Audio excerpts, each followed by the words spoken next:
Hola, buenos días a todos y todas. Agradecemos su presencia en este ciclo de conversatorios que hemos desarrollado en el marco de los 50 años del golpe militar.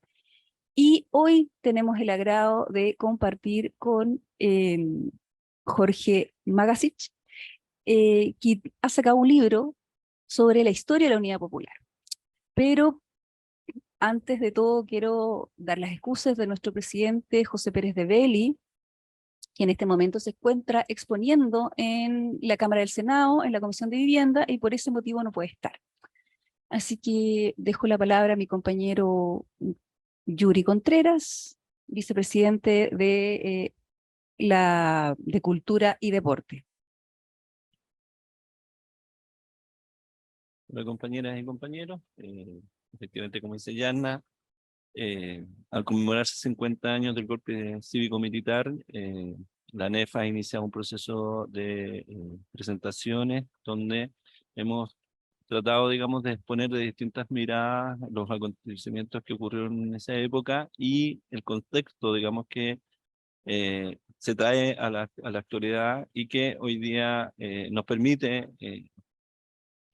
traer a este profesor de historia eh, que belgo-chilena, digamos que durante muchos años vivió el exilio y que ha hecho un trabajo, y me parece que uno de los primeros trabajos respecto a la recopilación de lo que fue la Unidad Popular, sus alcances, y bueno, tenemos el agrado de tenerlo acá, de invitarnos, digamos, a que nos cuente un poco en qué consiste, digamos, este trabajo, entendiendo, digamos, que un país que no tiene memoria, un país que no reconoce su historia, evidentemente a veces puede cometer muchos de sus errores. Y hoy día, en el contexto actual, donde en general la ultraderecha avanza en Chile, es necesario recordar la historia, ponerla al día y efectivamente hacernos parte, digamos, de los procesos históricos que se vivieron en el pasado y que se están viviendo en la actualidad respecto a los cambios sustanciales y sustantivos que este país requiere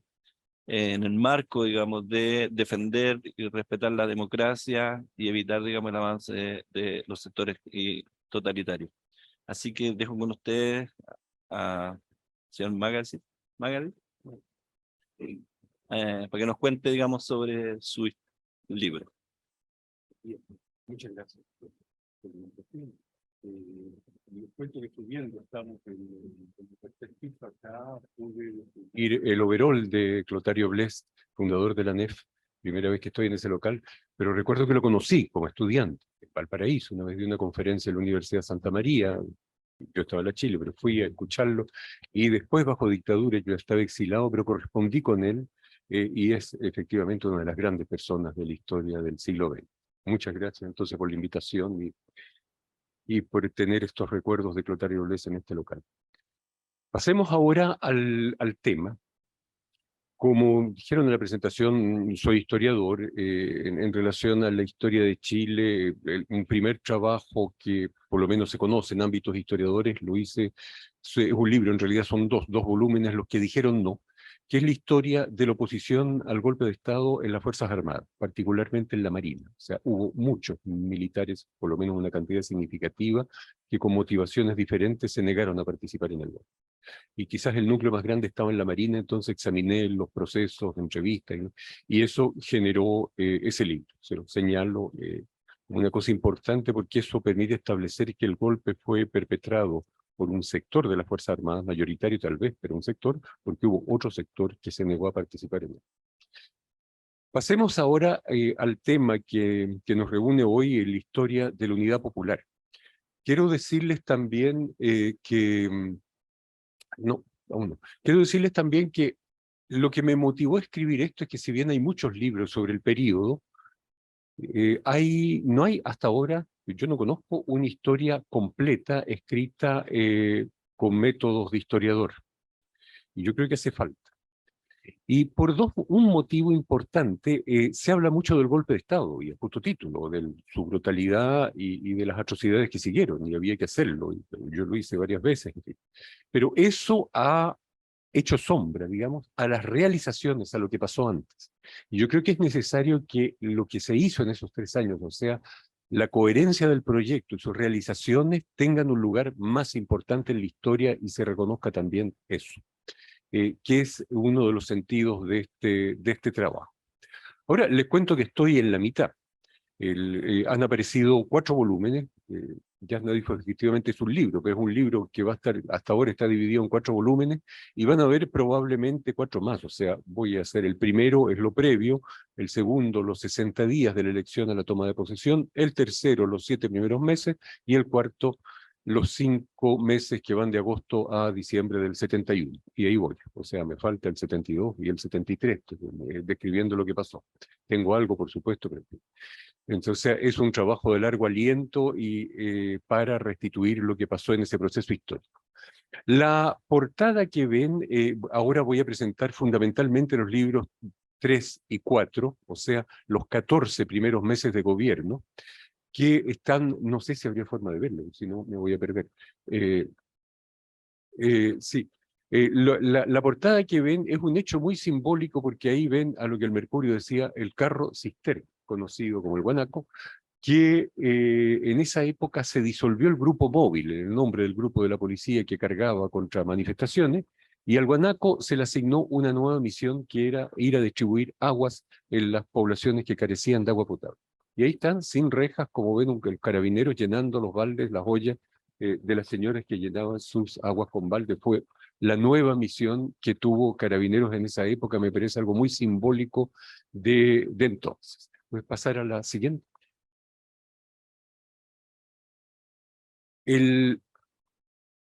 Los primeros 2 libros los voy a resumir brevemente así. El primero, que se llama Tiempos de preparación, en el fondo lo previo, es... perfecto. El primero, que es lo previo, retrasa 3 grandes procesos, yo diría. El primero es la formación de la izquierda. La izquierda, que participó en el Frente Popular, después tuvo problemas, bueno, todo eso lo describo, pero a partir del año 58 puede ganar las elecciones, es candidata a gobernar, una coalición, el FRAP, en que los principales partidos son los partidos socialista y comunista. Casi ganaron la elección, no la ganaron a causa de una maniobra. La derecha presentó un falso candidato de izquierda, el cura de Catapilco. El 64, para que no ganara la izquierda, la derecha retiró su candidato y salieron todos en torno a Frei. Y el 70 no pudieron hacer lo mismo, porque había una presión fuerte en la base demócrata cristiana, y una elección a 3 ganó la izquierda. Pero el segundo proceso, que está descrito en el primer libro, es el de la democracia cristiana, que es muy interesante, porque Chile, la primera vez que Chile fue un país laboratorio fue con Eduardo Frei Montalva. En el fondo hubo la iglesia, o por lo menos gran parte de ella, y la administración Kennedy de Estados Unidos, invirtieron mucho, y cuando digo invirtieron, fueron cantidades importantes de dinero, para hacer de Chile una vitrina alternativa a Cuba, porque estaban muy afectados por la Revolución Cubana, recuerdo, 1959, entonces en 1964 querían una vitrina alternativa, diciendo un país que hace reformas para evitar que los campesinos, sobre todo, y los pobres, se tornen hacia el comunismo. Y el modelo era Italia, donde la democracia cristiana gobernaba desde el año 48 y el Partido Comunista era fuerte, pero lo mantenían fuera del gobierno. Querían hacer algo así. Y para eso hay una inversión importante. Llega un sacerdote belga, que murió en Chile, Roger Beckemans, que fue el inspirador del programa de Frei. Fue él que inventó el eslogan Revolución en Libertad, la promoción popular, en fin, estas medidas. Entonces, eso es muy importante. Chile va a ser por primera vez el país donde se va a experimentar un modelo para evitar que los de abajo, por llamarlo así, se tornen hacia los partidos de izquierda. Y eso no funciona. Había un proyecto de 30 años de democracia cristiana, pero finalmente ya los 3 años están divididos y está claro que no van a seguir gobernando. Bueno, eso es la introducción del segundo proceso. Y el tercero es la evolución de la derecha. La derecha se constituía de 2 grandes partidos, liberales y conservadores, que en los años 50 y parte del 40 eran partidos de 15, 20% cada uno. Pero en los 60 bajan mucho, a tal punto que finalmente deciden unificarse en un partido, el Partido Nacional, el año 66, pero a ese partido llega un tercer componente, que es Acción Nacional, que era un grupo fascista, no hay que tenerle miedo a la palabra, pero no piensen en Hitler y Mussolini, sino que piensen en Franco, el dictador de España, y sobre todo Oliveira Salazar, el dictador de Portugal. Ese partido toma puestos de dirección en el nuevo partido de derecha. Lo dirigía un tal Jorge Prat Echaurren, que era nieto de Arturo Prat Chacón, el héroe del combate naval de Iquique. Entonces, eso lo ponía en evidencia, pero ahí también estaba Onofre Jarpo, del que se ha hablado los últimos días, y Mario Arnello, en fin. Entonces, los liberales y conservadores deprimidos, le estaba yendo mal, como que pasan a segunda fila y toman la dirección del partido este grupo fascista, que era muy pequeño. Se presentaron a las elecciones, habían obtenido 0,6% en las parlamentarias del 65. Pero este partido le imprime a la derecha de un nuevo mensaje, que es más o menos este. Chile es un país que está degenerado a causa de la politiquería. Hay que regenerarlo. ¿Y quién es la reserva moral de la nación que puede regenerar al país? Los militares, por supuesto. A partir de entonces, la derecha comienza, digamos, a mirar hacia los cuarteles, por la fundación del Partido Nacional, que es una nueva derecha donde finalmente el golpismo ya está latente. Y Onofre Jarpa tiene un rol mayor en esto. Bueno, eso yo diría que son los tres grandes temas del primer libro, por resumirlo así. El segundo, que va sobre un periodo de tiempo muy corto, 60 días, de la elección, 4 de septiembre, a la toma de posesión, 3 de noviembre del 70, lo presentó hace un par de años Jorge Arrat y dijo, sí, es un libro de historia riguroso, con fuentes, en fin, pero podría ser una novela policial, porque en realidad es un complot después de otro. Pero es así. Leí, por supuesto, detenidamente la prensa de la época y los documentos desclasificados, que no son solo de la CIA, hay documentos de la CIA, pero son sobre todo informes de la embajada al Departamento de Estado, de con quién se reunieron en Chile, en fin. Y esos documentos desclasificados son muy reveladores, en el sentido que en ese periodo detecté 3 intentos de golpe de Estado en un periodo de 60 días, y Allende no era un presidente, estaba electo, pero el primero, el que se llamó el Gambito, pero que tenía una fase represiva, votar por Alessandri para que renunciara y provocar una nueva elección.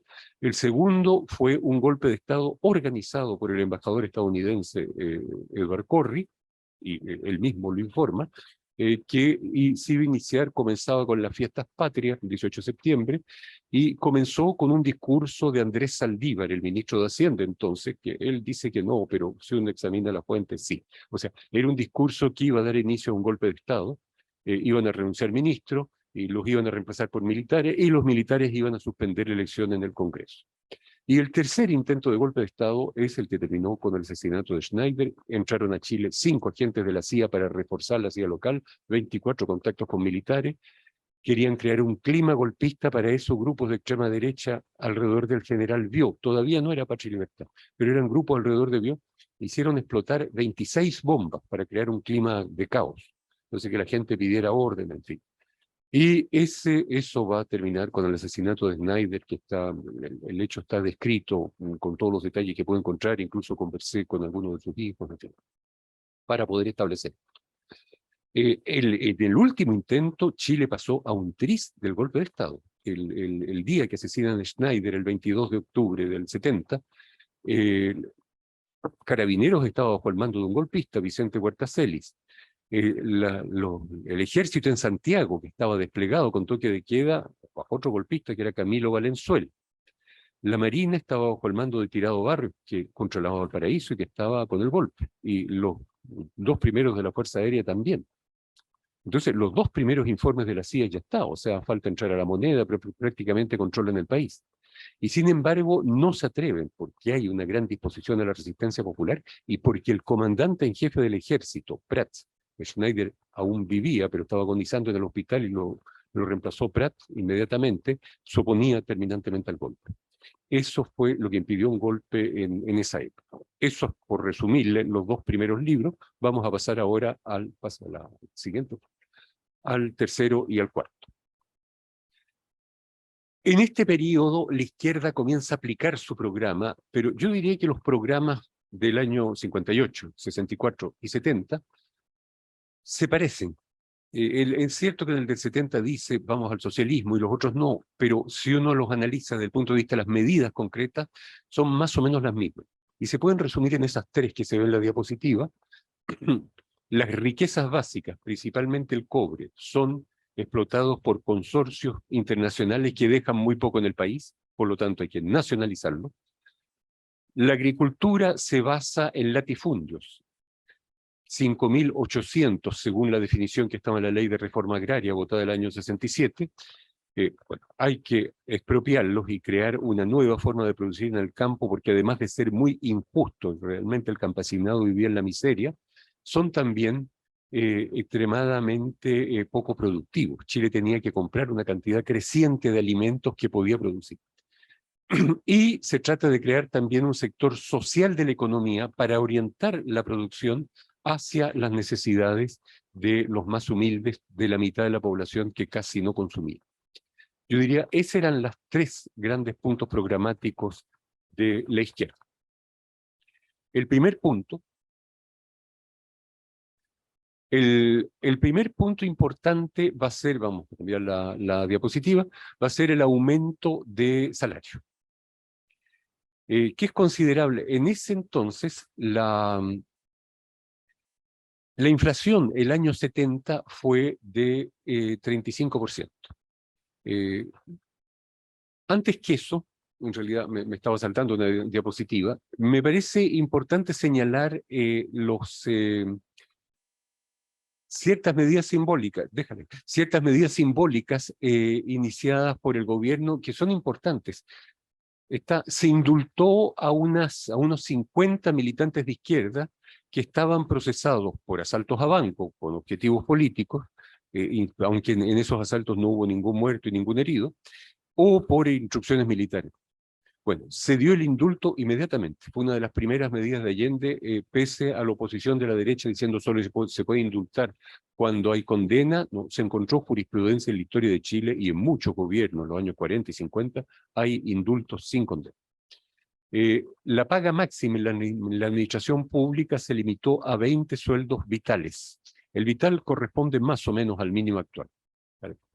Es el único gobierno que no colocó los retratos del presidente en las oficinas públicas, considerando que eso era un gasto inútil. Ya hablé que el grupo móvil fue disuelto y los guanacos distribuían agua potable donde no había, pero además ocurrió un incidente interesante, hubo una toma de fondos fuera de Santiago los primeros días, y Carabineros disparó y hubo un herido. Salvador Allende reunió unos 500 oficiales de Carabineros de Santiago, en la Escuela de Carabineros, les dijo que la política del gobierno estrictamente era no disparar, no hacer uso del arma de fuego, a menos que hubiera un peligro inminente de la vida, en caso de absoluta necesidad, y solamente en ese caso. Bueno, hubo gestos de descentralización, el gobierno se instala 2 meses en Valparaíso, el Ministerio de Agricultura en Temuco, y se modificaron las prioridades de la construcción del metro. Se estaba construyendo la línea 1, o sea, de este a oeste, que sirve finalmente los barrios más ricos de Santiago. Dijeron, no, hay que darle prioridad a la línea 2, de norte a sur, que cubre barrios populares. Ahora sí, puedo pasar a la siguiente. Ahora sí, la primera gran medida fue el aumento de salario. Pero no era cualquier aumento, decía, la inflación fue 35%,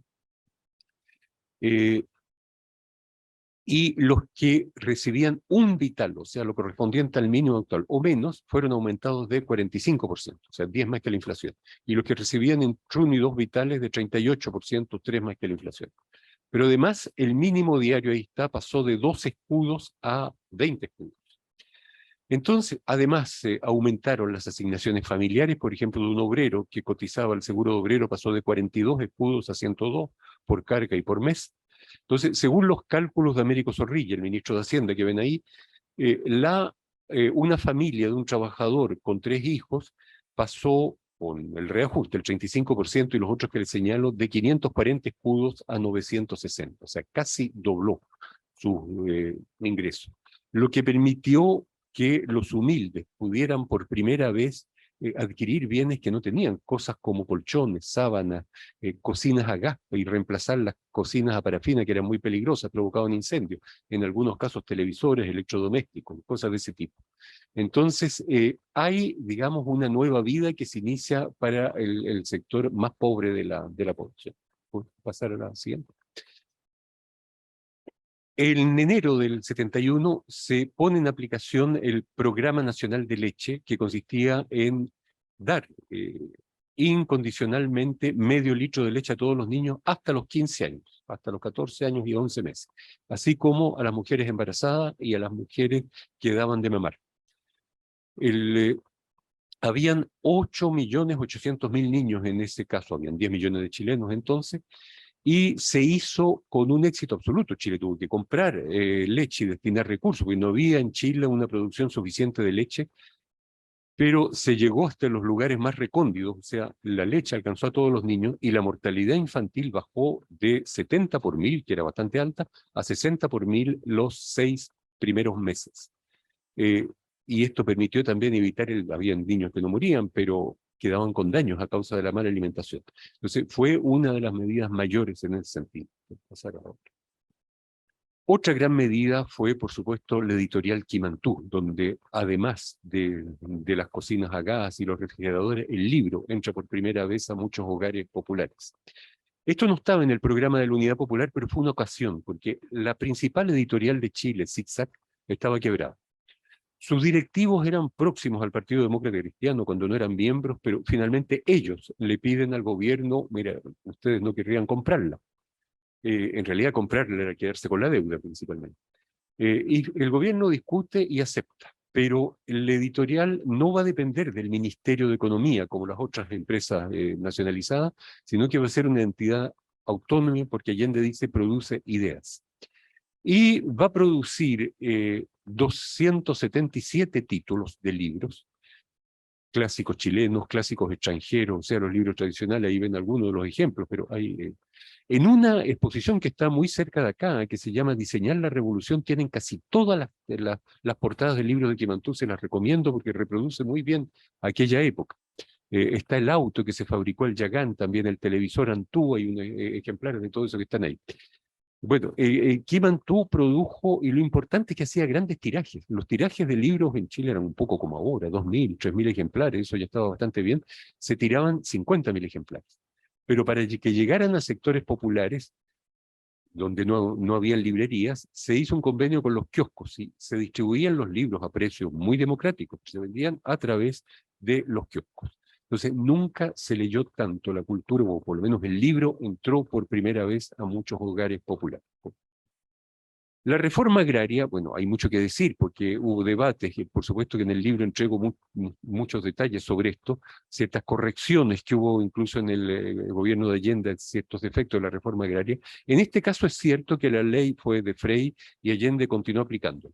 Pero en resumen, si se toman en cuenta los predios expropiados y la superficie, en el gobierno de Frei Montalva se hizo un tercio, ahí ustedes ven 1.400 predios expropiados, y en el gobierno de Allende 2/3, prácticamente 4.000, casi 4.400 predios, y más o menos 2/3 de la superficie.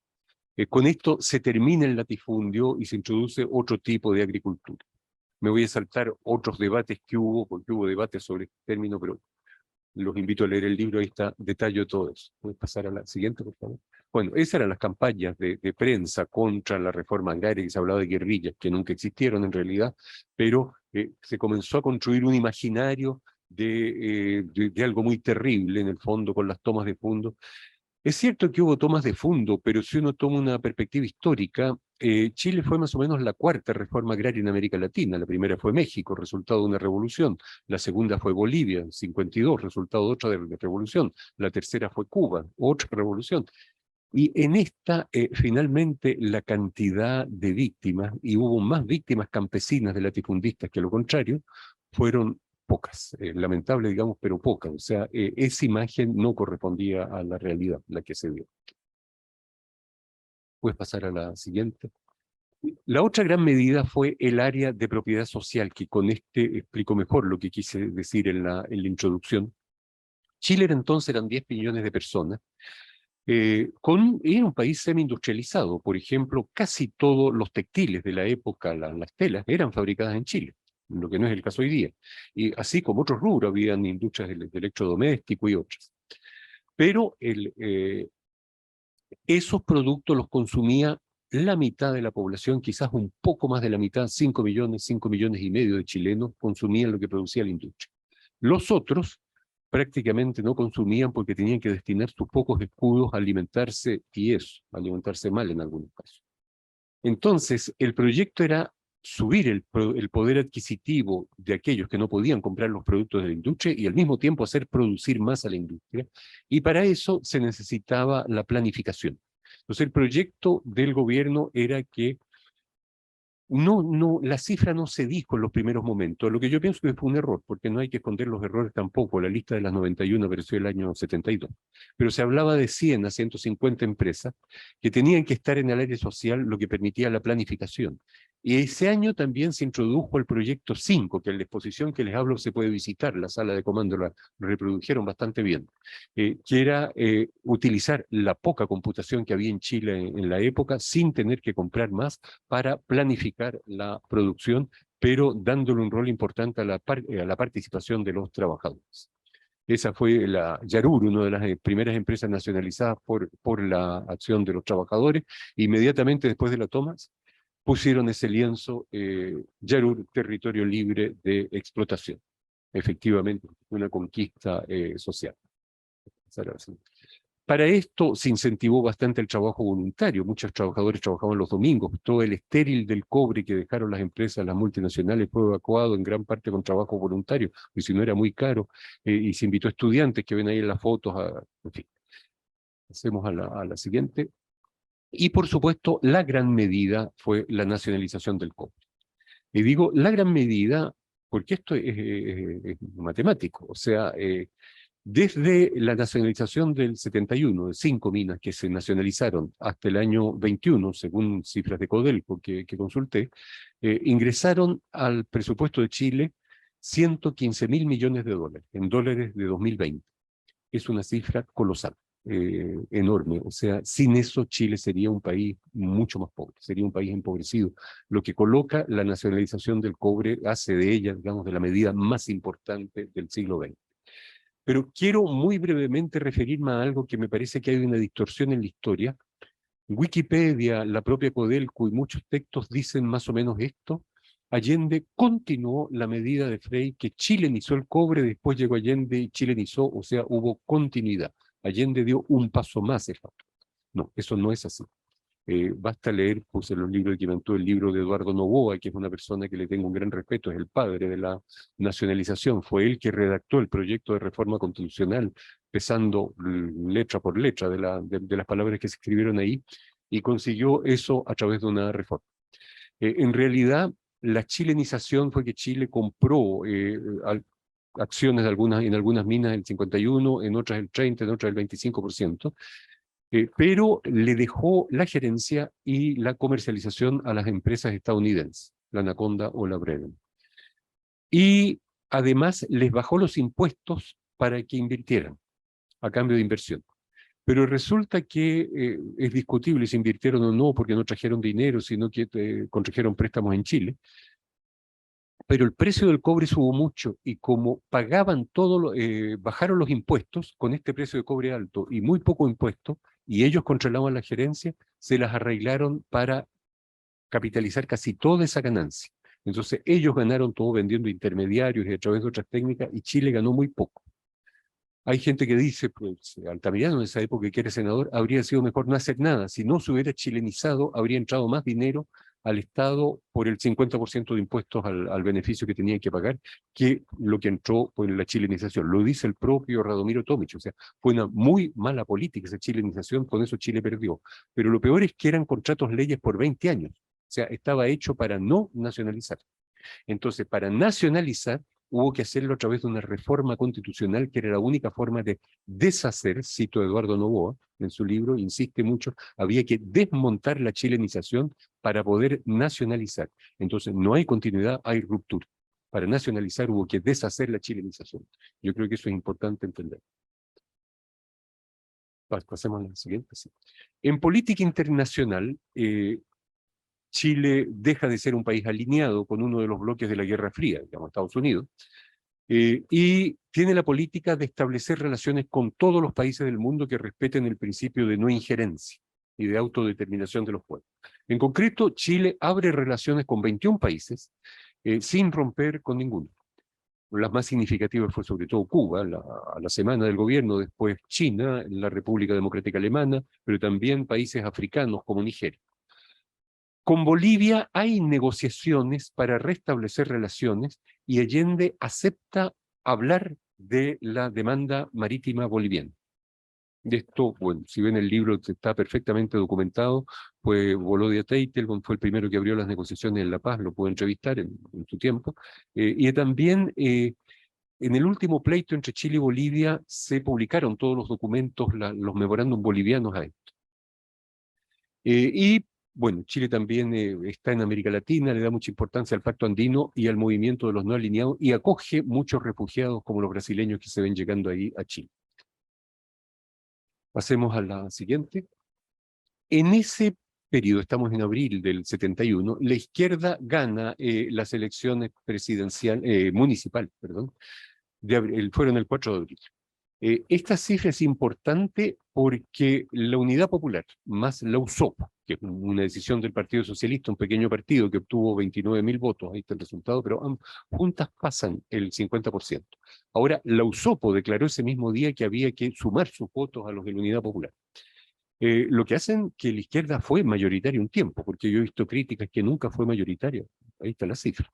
Hay historiadores de derecha que se las arreglan para sumar a los votos de la derecha los blancos y los nulos, entonces colocan la Unidad Popular bajo el 50%, pero eso no es correcto, eso no es coherente. O sea, los blancos y los nulos no hay que contabilizarlos ni con unos ni con otros. Por eso puse la cifra abajo.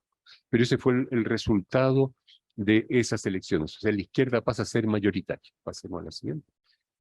Ahora, el gran debate en la izquierda, porque también hay que retrasarlo, y en esto es más difícil encontrar fuente, la principal fuente es Garcés, pero lo pude comparar también con otras fuentes, es si correspondía o no convocar un referéndum.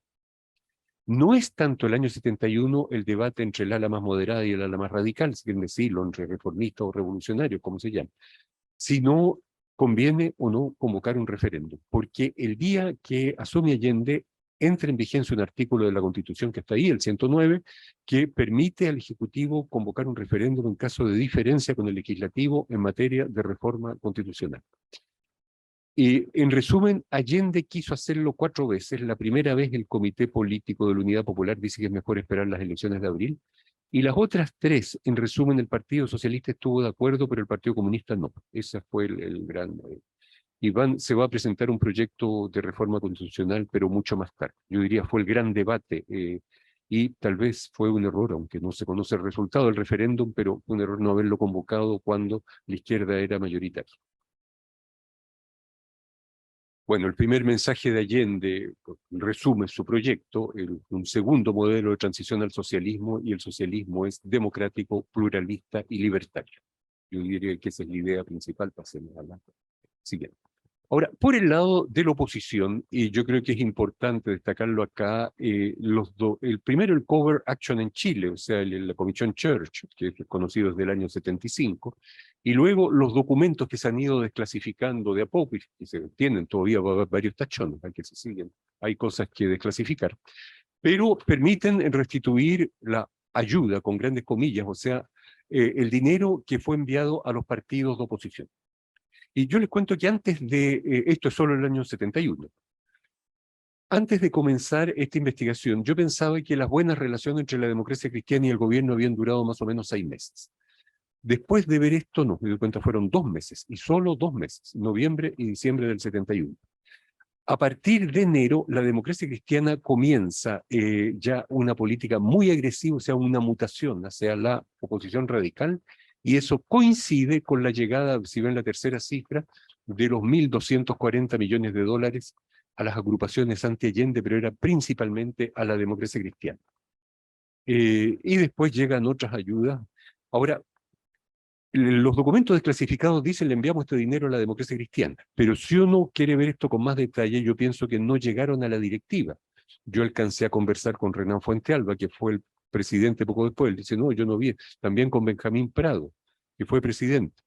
En realidad no llegaban a la directiva, llegaba a un equipo en torno a Frey que los controlaba y que controlaba la directiva. Entonces, para entender a la democracia cristiana hay que entender eso. Hay un equipo de derecha cuya principal figura es Frey, y Saldívar, y Elwin, y otros, que son los que destinatarios de la ayuda. Y ellos controlaban la radio, Balmaceda, no la democracia cristiana, sino que un equipo de derecha. Ellos controlaban el periódico, la prensa, y ellos controlaban el centro de investigación en el que trabajaban 60 y tantas personas remuneradas, o sea, había que tener un buen dinero para eso.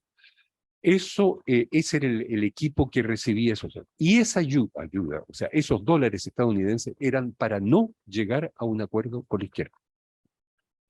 Es importante hubo un acuerdo entre la izquierda y la democracia cristiana cuando se firmó el Estatuto de Garantías Constitucionales, pero era porque Tomic, el sector de Tomic era fuerte y consiguió imponerlo.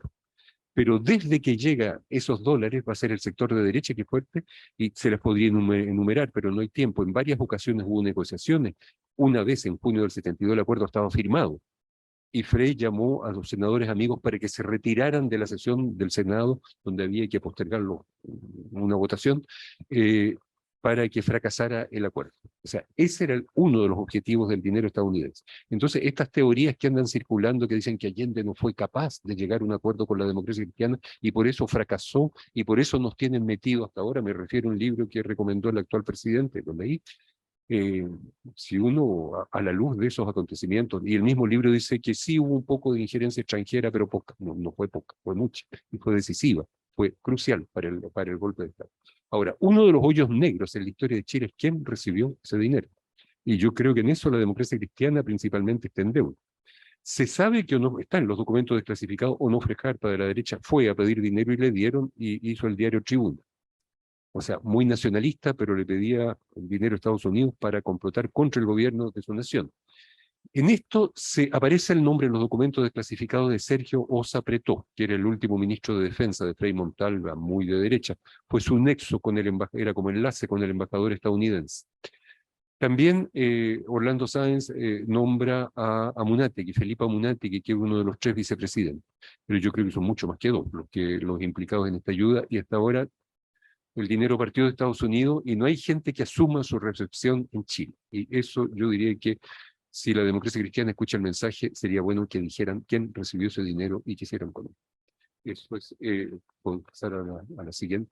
Bueno, la oposición va increciendo. En el libro destaco tema por tema la campaña contra el libro de la concesión, en fin, pero vamos a pasar a la democracia cristiana, pasa una oposición muy fuerte que va a culminar, digamos, pasa la otra, por favor. Lo que les quiero mostrar es esto eran afiches, porque cuando yo digo la democracia cristiana pasó una oposición radical muy rápido, esto eran afiches para las elecciones municipales de febrero y marzo del 72, las elecciones fueron en abril.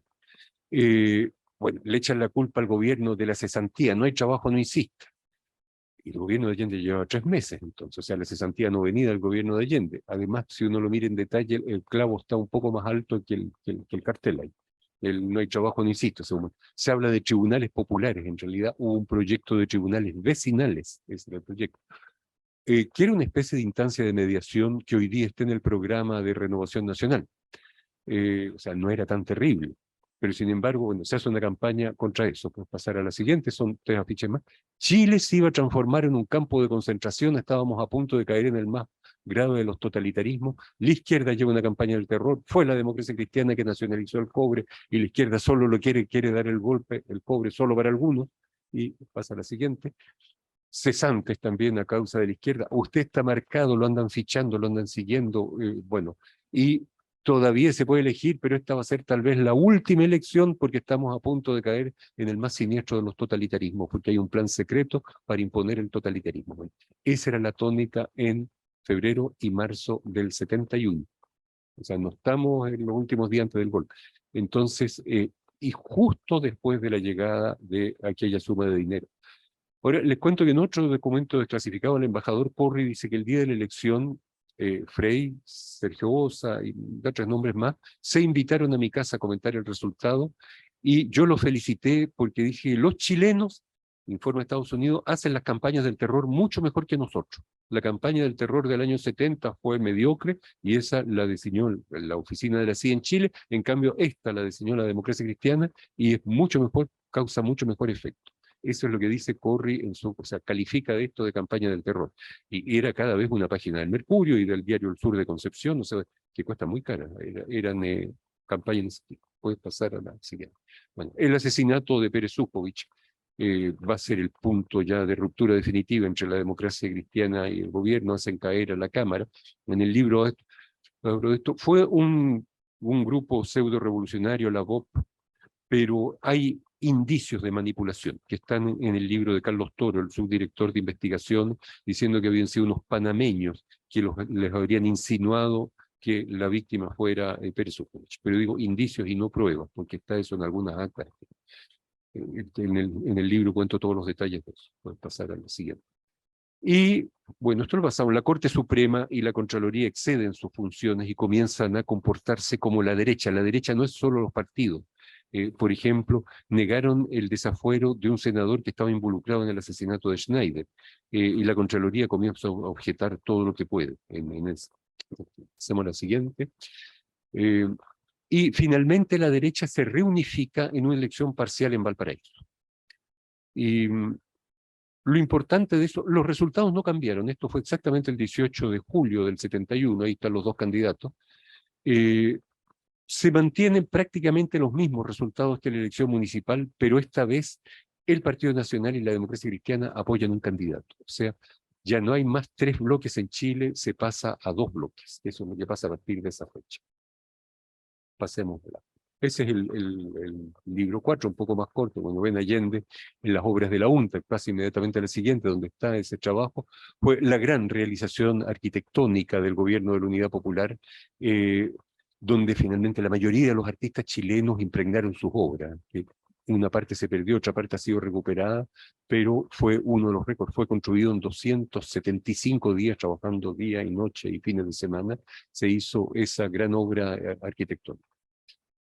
Pasemos a la siguiente. Hay en ese tiempo, ya cuando hay 2 bloques, signos de polarización, se desprende la izquierda cristiana de la democracia cristiana, y además nace el movimiento de cristianos para el socialismo, se divide el Partido Radical y una ala derecha se mantiene en la Unidad Popular algunos meses, pero después va a pasar a la derecha, y el MIR, el movimiento de izquierda revolucionaria, conoce un desarrollo importante. Pasamos a la siguiente. A partir de septiembre, la derecha pasa a la ofensiva y no va a parar más. Van a haber quizás ciertas pausas, pero va a ser así hasta el final. Ese mes el Mercurio recibe $700.000. Los informes de la CIA dicen que ya consiguió reorganizarse, porque después del fracaso del atentado de Schneider quedan desbaratados, y también le ocurre a la CIA. Pero en septiembre dicen ya reorganizamos, tenemos contactos cotidianos con militares y con la derecha, estamos orientando las campañas, en fin. Y comienzan las primeras huelgas, todavía son pocas, pero los supervisores de Chuquicamata, que eran los que ganaban en dólares y estaban descontentos por haber dejado de ganar en dólares, el colegio médico, en fin, milicias de latifundistas. O sea, ya comienza una política ofensiva de la derecha. Pasemos a la siguiente. Hay una crisis en la Universidad de Chile, que la vamos a saltar, pero finalmente ahí la oposición unificada trajo un rector muy agresivo, Edgardo Benninger. Hay toma de locales con milicias ya de extrema derecha, ahí están en la Escuela de Derecho en ese contexto. Pasemos a la siguiente.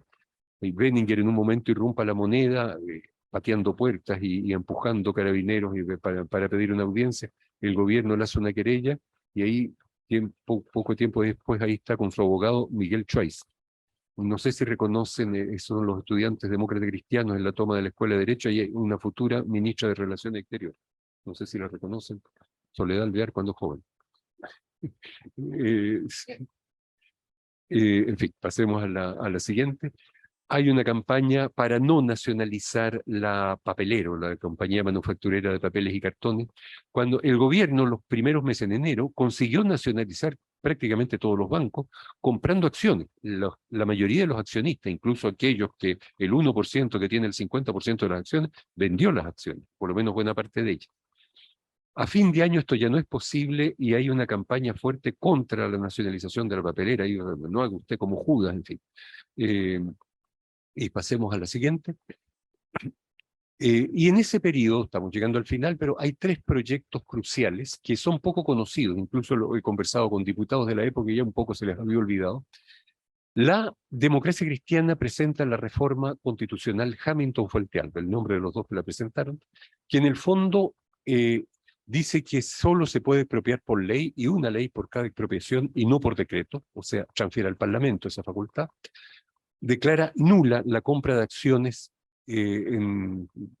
para nacionalizar los bancos y las empresas a partir del 14 de octubre, el día que se presentó el proyecto. Pero lo más importante es la forma. El día que se presenta eso, el 14 de octubre, aparece en primera página del Mercurio un artículo anónimo, aún no sé quién lo escribió, pero dice que en este caso, si esto se aprueba por mayoría simple, el gobierno solamente puede promulgar o convocar a plebiscito y no tiene derecho a vetar, cuando es una interpretación muy antojadiza. O sea, todos los presidentes de la Constitución del 25 habían tenido derecho a veto de las leyes y de las reformas constitucionales, y el Parlamento tenía que insistir con 2/3. Pero alguien dice que como ahora hay derecho a plebiscito, no lo pueden vetar. Entonces, eso va a abrir una crisis institucional mayor. El gobierno presenta un proyecto de ley que define el área social, las empresas que valen más de 14 millones de escudos, en esa época era $1,500,000, hay que multiplicarlo por 7 más o menos para tener el valor actual entre 10 y 12 millones de dólares actual. Y el gobierno presenta el 10 de noviembre, el día que llegó Fidel Castro, un proyecto de reforma constitucional donde integra lo que se llamó la Cámara Única, o el Parlamento unicameral.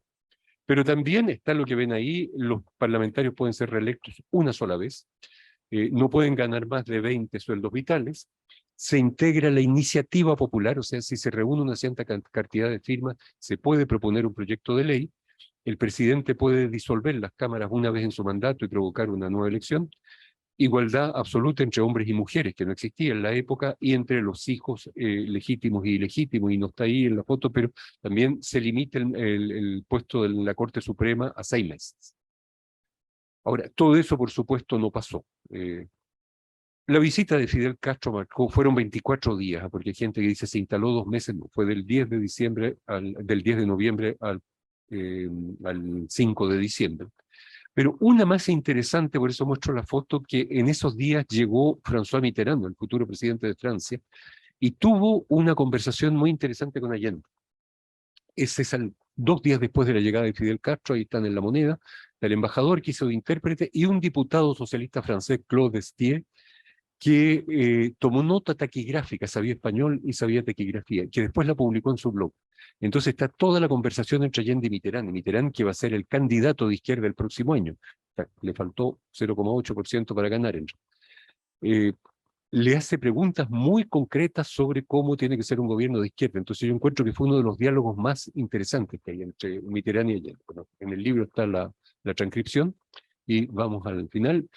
El último periodo de eso interviene la famosa marcha de las cacerolas vacías, que en realidad dice la derecha brasileña que son ellos que lo inspiraron, porque el golpe de Estado en Brasil de 1964 comenzó con una gran marcha por Dios y la familia en Sao Paulo, 15 días antes del golpe, y convocaron a mujeres. Entonces, en Chile hacen algo especial, aunque no hay un elemento religioso en la convocación. Lo que ven ahí es algo que apareció en el Mercurio los primeros días de octubre, una unidad democrática femenina que nadie conoce ni antes ni después, o sea, un ente desconocido, firmada por una señora que está ahí, Victoria Alejandrina de Bravo, que convoca, se llaman las mujeres, decimos no a una serie de cosas, y convoca a las mujeres a manifestar. Eso era una técnica muy, claro, o sea, inventar organismos desconocidos que hacen convocaciones, pero adhieren, la Democracia Cristiana, el Partido Nacional, en fin, la oposición, y esa es la foto panorámica del Mercurio, en primera página, en fin. Fue grande, pero sin ser grandioso, no fue tan grande. Pero esas mujeres estaban flanqueadas por grupos de extrema derecha.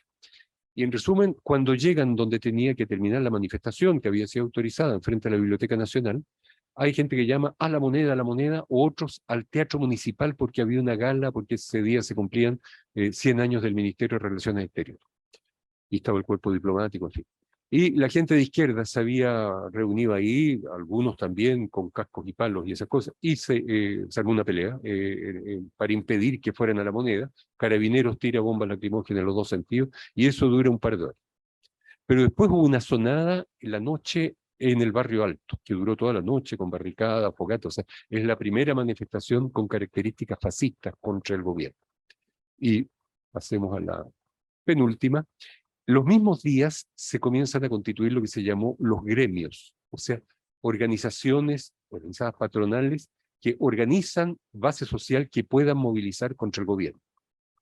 Hay varios gremios diferentes, ahí ven a Sáenz, Comcille y Mate, presidente de la Sociedad Nacional de Agricultura, de comerciantes, de la SOFOFA, pero que buscan organizar sectores de clase media. Entonces, llamaron una gran convención para organizar el área privada en el teatro municipal.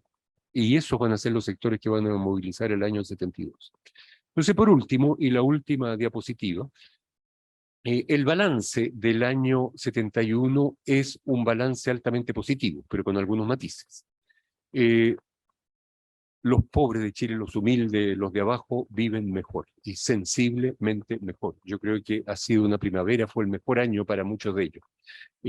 Es la única vez que la participación de los asalariados en el ingreso nacional alcanza al 59%.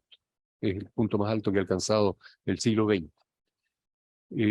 Como les dije, pueden adquirir bienes que no podían adquirir antes, en resumen, pero además hay un factor psicológico, sienten que cuentan, que inciden sobre la historia.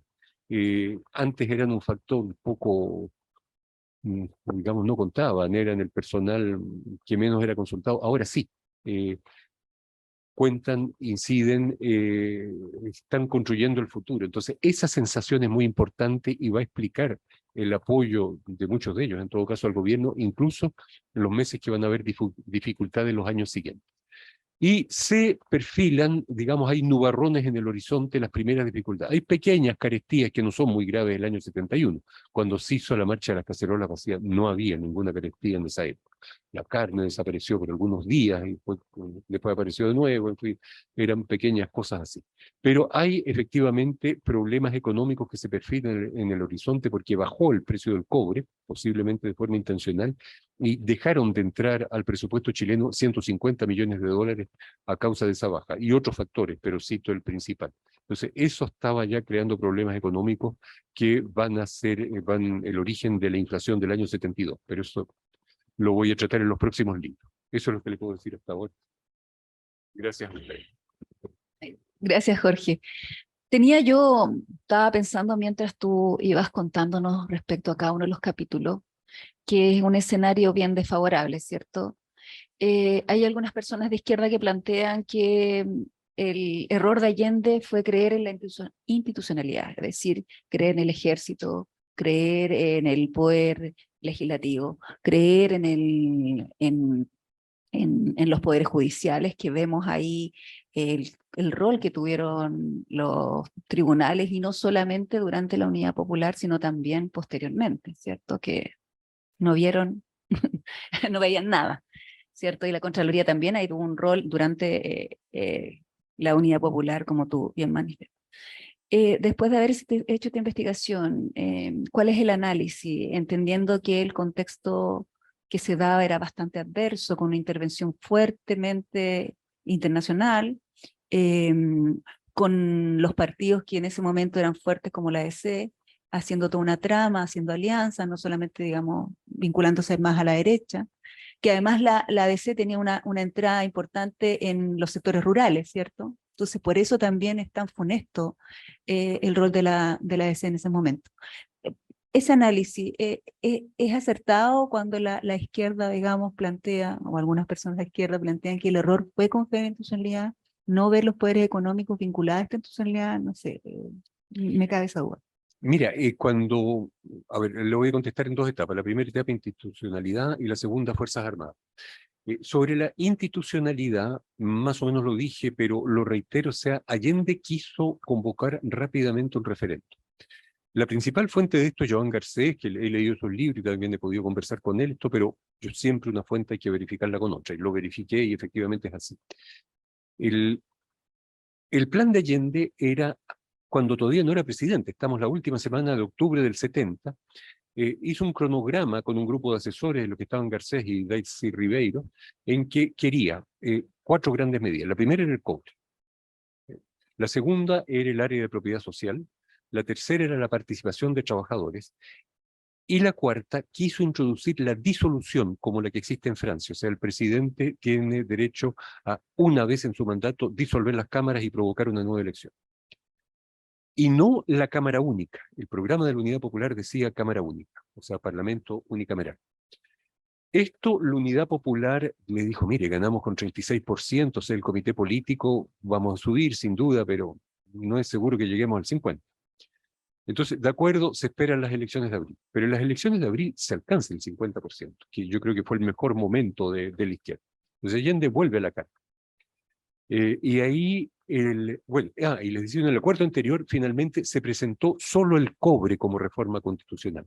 Pero el proyecto original incluía también área de propiedad social, participación de los trabajadores y disolución. Pero esa parte no se presentó.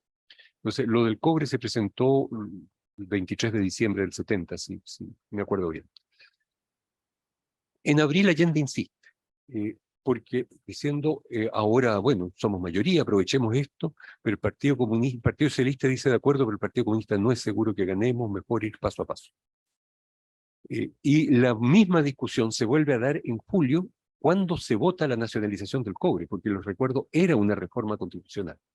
Y fue modificada en parte. Hubo una modificación importante. El proyecto original decía se nacionalizan los bienes necesarios para producir el cobre, pero la democracia cristiana no quería que votaran eso, quería justamente que reconocieran la chilenización. Entonces se aceptó poner se nacionalizan las compañías que producían el cobre. Pero esa diferencia vale 700 millones de dólares, porque si se nacionaliza la compañía, se nacionaliza el activo y el pasivo, o sea, la deuda. Y la deuda de las compañías para invertir era de ese monto, que era mucho, mucho dinero en esa. O sea, Chile se echó una deuda importante para nacionalizar el cobre.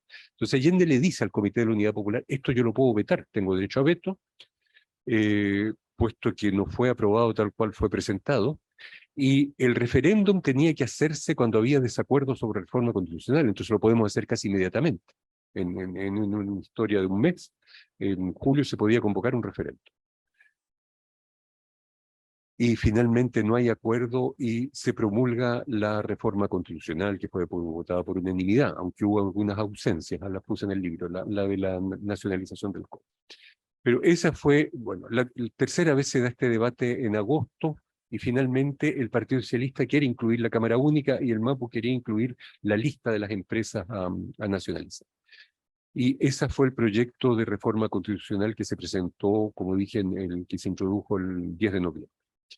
Pero la visión de Allende era que, por ejemplo, si en el momento del cobre se hubiese convocado un referéndum, él podía incluir en el referéndum la disolución, y en caso de que esto pasaba, disolvía las cámaras inmediatamente, lo que provocaba una nueva elección parlamentaria, con posibilidades de que la Unidad Popular fuera mayoritaria entonces en ambas cámaras, y eso, si eso hubiese sido así, efectivamente, la historia habría podido tomar otro curso. Yo diría, ese es el proyecto institucional de cómo lo vio. Y el 72 Allende va a insistir en lo del plebiscito. El que iba a convocar el 11 de septiembre, que no hubo en la Universidad Técnica y no pudo convocarlo, era como el sexto o el séptimo. O sea, no era la primera vez que se habló de plebiscito. La primera vez que se habló fue el año 71 en estas condiciones. Entonces, esta es una historia importante de establecer, que era la visión de Allende, y por eso no pasó. Fue un error. Yo tiendo a pensar que sí, pero es cierto que era un riesgo, porque la Unidad Popular tenía 50,3, o sea, era una mayoría muy frágil. Pero la elección de Valparaíso indicó que en julio todavía se mantenía esa tendencia. Si se hubiese hecho en julio, principios de agosto, quizás habría podido ganar. Bueno, ese es por el primer aspecto. El segundo aspecto, efectivamente, yo pienso que uno de los errores de Allende, porque insisto, estoy investigando 50 años después, yo lo admiro mucho, pero no hay nadie que no comete errores. Entonces hay que estudiar y no ocultar los errores, es la visión que tenía de las Fuerzas Armadas. No se dio cuenta que las Fuerzas Armadas eran un Estado dentro del Estado. Y esto lo digo porque les recuerdo que mi libro anterior fue sobre las Fuerzas Armadas, o sea, pasé 8 años investigando esto. Entonces, pero por resumirlo así, o sea, las Fuerzas Armadas del 70 y las de hoy, ahora no son muy diferentes, eran un ente aparte de la sociedad. O sea, tenían poblaciones propias, los estudiantes iban a colegios secundarios propios, tienen hospitales propios, tienen el clero sea, en ese tiempo eran solo católicos, hoy día son católicos y evangélicos, pero era un clero diferente y muy, muy conservador. Los sacerdotes eran casi todos de extrema derecha. En fin, se casan entre ellos, es una cosa que está pensada para estar aparte de la sociedad. Entonces, ese ente, además en ese tiempo, estaba siendo formado por la ideología de la seguridad nacional, que iban a hacer cursos de Estados Unidos, hay varios concursos en Panamá, todo eso era que había un enemigo interno, porque eso es lo que explica que al día siguiente hayan estado gran parte, digamos, con un odio increíble contra una parte de la población chilena. Otros eran franquistas, en la Marina había mucha influencia del franquismo porque era un catolicismo tradicional. Dios puso a cada cual en un rol en la sociedad y no hay que insurgirse contra el lugar en que lo puso Dios. Entonces, querer cambiar de rol en la sociedad. Era ese argumento franquista. Además, eso se los cuento en ese libro, pero el argumento que hizo pasar muchos oficiales la mayoría eran de derecha, pero una cosa es ser de derecha y otra cosa es pasar a la insurrección. Fue los servicios estadounidenses, cuando digo servicios, Estados Unidos tenía una embajada en cada cuartel importante, eran las misiones. El 7º piso del Departamento de Defensa estaba todo ocupado hasta todo el gobierno de Allende por militares estadounidenses. En la base aérea del Bosque tenían una oficina. En Valparaíso, en la calle Prat, tenían la misión naval. Y en fin, y tenían otras en Chile, o sea, la presencia estadounidense era importante. Ahora, esos echan a correr el rumor que Perú está preparando un ataque contra Chile. Entonces el mensaje es más o menos esto, miren, Perú va a entrar en guerra contra Chile, quizás se va a aliar con Bolivia, y antes teníamos la alianza con Brasil, pero a causa de este gobierno marxista no hay alianza con Brasil, y mucho menos con Estados Unidos. Por otra parte, la derecha es medio ineficaz y corrupta, así que la izquierda nos está llevando a una guerra que vamos a perder, la derecha es ineficaz. ¿Quiénes son los únicos que pueden salvar a la patria? La respuesta es obvia. Entonces, eso hace pasar a muchos militares a la insurrección de derecha.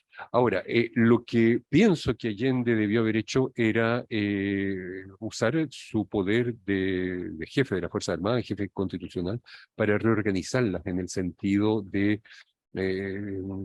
ir en el sentido democrático. Se tomaron algunas medidas, no quiero decir que sea inexistente, por ejemplo, integrar militares a los consejos directivos de empresas nacionalizadas, algunas del cobre, de explosivos, de la construcción de la UNTAC, por citar algunos, habían militares, algunos militares fueron a la universidad, cosas que antes no hacían, a seguir cursos universitarios, pero fue poco, se necesitaba mucho más que eso en el sentido de reformas a las Fuerzas Armadas. Entonces yo creo que eso faltó. Garcés hace un comentario bastante pertinente. Él dice que la izquierda chilena no tenía tradición, no había... Los golpes de Estado del año 24 y 25, bueno, no se disparó un tiro, o sea, fueron entradas a la moneda, pero además ya estaba muy lejano. Entonces decía que, en cambio, él como español conoció, dice que el fracaso del golpe de Estado de Franco en Madrid del 36 fue porque hubo una articulación entre militares legalistas y movimiento obrero. Entonces, había que buscar cómo hacer eso legalmente. Y esa quizás era una pista que se podría haber explotado en esa época. Gracias, Jorge. No sé si acá los presentes quieren hacer alguna pregunta o mi compañero Yuri quiere hacer una pregunta. Solo, digamos, en base a lo que tú escribes en el libro, otro elemento, digamos, que ha sostenido o ha justificado el golpe de Estado tiene que ver con los procesos económicos que se vivieron. Y de acuerdo a tu interpretación, efectivamente, la crisis a partir de la inflación era tan grande, digamos, como se ha explicado en los libros de historia y que todos de alguna manera hemos recibido esa información. Desde tu punto de vista de investigador, ¿cuál es tu mirada? A ver, voy a responder en dos partes, primero la inflación y después la causa del golpe de Estado. La inflación, primero los datos duros. Año 70, 35%. Año 71, 21%, bajó. Año 72, 163%. O sea, estábamos a casi 15% en un mes en promedio, fue muy alto. Y año 73, hasta agosto, 150%. Esos son los datos, no son 300, ni 1000, ni 700, porque yo he visto discursos incluso en el Parlamento parlamentario que dicen que era 300, no, nunca fue 300%. Lo que pasa es que para el 73 añaden la inflación ya bajo dictadura de septiembre a diciembre, cuando decretaron libertad de precio, y ahí hubo una inflación grande.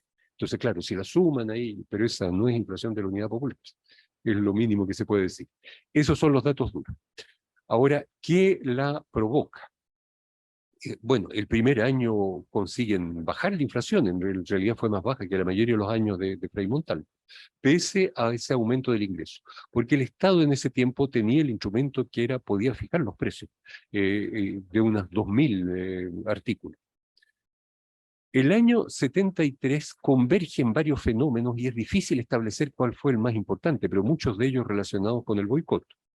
O sea, ba- eh, baja en parte la producción de alimentos. Eh, Producto, por ejemplo, del boicot a las carnes. En el 71 se hizo la Escuela Veterinaria de la Universidad de Chile, hizo una investigación en los mataderos y encontró que las bestias que estaban sacrificando eran a 35% hembras preñadas, que es exactamente lo que no hay que hacer. Entonces, eso es boicot, esa medida de hacer lo necesario para que no haya carne el próximo año. Otra medida es la poca producción de la pequeña y mediana industria, que ya la habían conseguido organizar. Porque había menos consumo y lógicamente lo que hay que hacer es invertir, porque eso va a permitir una mayor ganancia, producir más, en fin.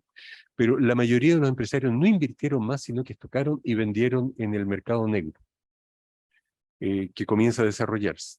Tercera medida, el sobreconsumo, que eso es muy difícil de medir, pero todo el mundo sabe que existió. O sea, gente de derecha, porque tenía miedo o por razones de boicot político, compraba mucho más de lo necesario el que podía hacerlo. Yo eso tengo recuerdos, yo vi gente de clase media, escaparates llenos de botellas de aceite, de latas de Nescafé, de arroz, de azúcar, en fin, ese tipo de artículos compraban 3, 4, 5 veces más de lo necesario para estocarlo. En las memorias de Ruiz Esquí dice que fue a ver unos amigos como 3 años después del golpe, dicen, todavía nos queda arroz de la época de la Unidad Popular. O sea, ¿cuántos sacos de arroz deben haber tenido? Era el arroz que usaron. Les cuento esa anécdota, pero en fin, ese es otro elemento que provoca la inflación. Ahora, no hay que, por supuesto, esconder eventuales errores del gobierno. Los reajustes fueron demasiados o fueron lo necesario. Eso voy a tratar de establecerlo, es el elemento que estoy tratando de estudiar, porque la inflación comienza más o menos en abril del 72. Antes, hasta marzo, fue poco. Tratar de establecer esos puntos. Pero yo te digo, finalmente es la convergencia de todos estos factores que van desde el boicot, la falta de préstamos para Chile, el hecho de que los empresarios no invierten, el sobreconsumo y quizás también es que el aumento fue demasiado en función de la capacidad de producción nacional. Bueno, todo eso juntos yo creo que son los elementos que crean la inflación. No sé si con esto podemos terminar, pero hay un elemento importante que quiero dar sobre el golpe de Estado, porque he visto incluso colegas historiadores me han dicho, sí, pero es que en esa época nos odiábamos, en esa época gritábamos muy, muy fuerte, éramos vociferantes, como que nos volvimos locos y nos comenzamos a insultar unos con otros, y fue esa falta de tolerancia, el no escuchar al otro, que finalmente nos llevó a lo que nos llevó, porque generalmente se habla con un eufemismo, nos llevó a lo que nos llevó, pero ¿qué nos llevó a qué? Yo creo que no. Eso es como decir a la niña la violaron porque andaba con minifalda. No, el violador es violador y la minifalda no tiene la culpa. Se pueden haber cometido errores, que sin duda hay que investigarlos y colocarlos en los libros de historia, pero eso no provocó el golpe de Estado. El golpe de Estado fue organizado por Estados Unidos, principalmente, y eso es decisivo, no fue algo parcial. Sin eso, yo creo que no hay golpe de Estado en Chile. Y colaboraron con él en Chile, la derecha, casi toda, algunas excepciones, la democracia cristiana, bueno, hubo un pequeño sector disidente, pero los que controlaban a la democracia cristiana eran golpistas desde 1970. Eh, los sindicatos patronales y no todos tampoco, y gran parte de las Fuerzas Armadas, no todos tampoco, porque hubo una fracción de militares con una tendencia que se opuso al golpe.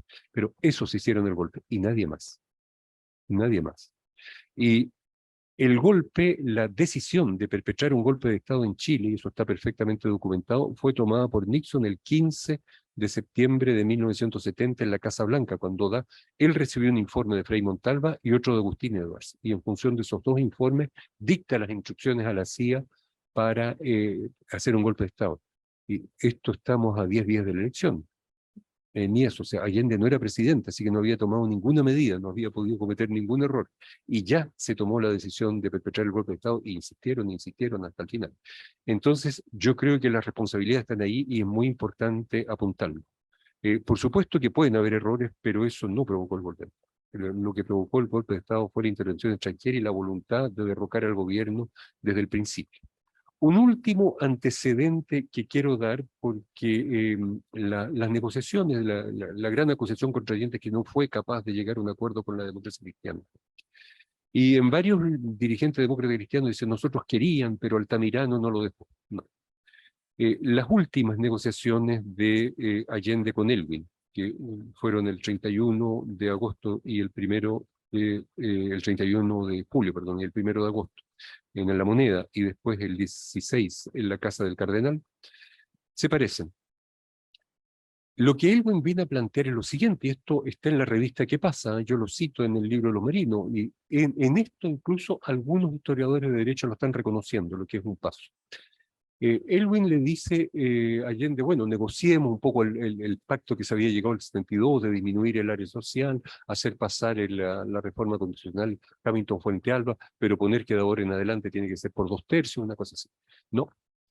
Primero tiene que haber una tregua, y la tregua consiste en que todos los ministros, todos los subsecretarios y todos los dirigentes de las empresas de Estado importantes, o sea, Codelco, Corfo y ese tipo, tienen que ser militares.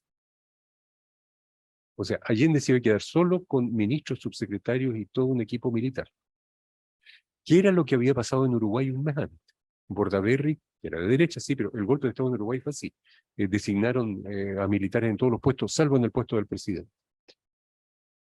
Y este gobierno militar tiene que encargarse de reprimir a los grupos armados fuera de la ley. Léase, eso es el Partido Socialista y el MIR. O sea, le estaba pidiendo a Allende que abandonara su proyecto, que abandonara su programa, que pusiera fuera de la ley a su partido. Estamos peor que González Videla, porque González Videla era radical y puso fuera de la ley el Partido Comunista. Le está pidiendo a Allende que reprima al Partido Socialista y rompe el bloque que dirigió desde los años 50. Y Allende dice, o sea, eso podemos... Habían ministros militares, habían 4, pero no, eso no era suficiente. Querían todos los ministros militares. Y Allende eso no lo acepta. Entonces los libros de derecha dicen, su indecisión nos condujo al fracaso que nos lleva a problemas hasta ahora. No, no fue, la decisión fue preservar la unidad del movimiento popular. Eso era totalmente inaceptable. O sea, no iba a ser González Vidal. No iba a traicionar, porque lo que él le estaba pidiendo era una traición. Y la respuesta a la traición fue no. O sea, preservaba la unidad del movimiento popular, y esa fue una respuesta bien clara y categórica y que existió. Entonces yo creo que es importante llegar a esa conclusión. Eso. Gracias, Jorge. Bueno, yo quería mostrar los libros de Jorge. Aquí están en la venta. ¿Dónde están a la venta? ¿Qué nos puedes decir? Si están en alguna En las librería. buenas librerías, como dicen los ¿Todas las bueno, librerías? está en el LOM, pero yo diría que por lo menos en las librerías que han entrado están. ¿Se ven? Ahí se ven. Ya, ahí estamos. Acá tenemos los 4 tomos, ¿cierto? La Primavera de la Unidad Popular, que es el tomo 3. Tenemos también de 3 a 2 bloques, que es el volumen 4. Después tenemos de la elección a la asunción de los... de Los 60 días. Sí, los 60 días, Los ¿cierto? álgidos 60 días. Los álgidos 60 días. No veo nada. Y si los lentes, estoy ahí así haciendo. Ahí vos. Bien, Yuri. Mira, pongámoslo. Acá tenemos así, ya esto me los ordena para que los puedan ver. Este es el primero, lo leí, este es el segundo. Primero, ¿Sí? para acá, porque vamos de allá para allá. Tercero, Ahí estamos. Las cosas no para acá. y este es el... Ahí están Ahí.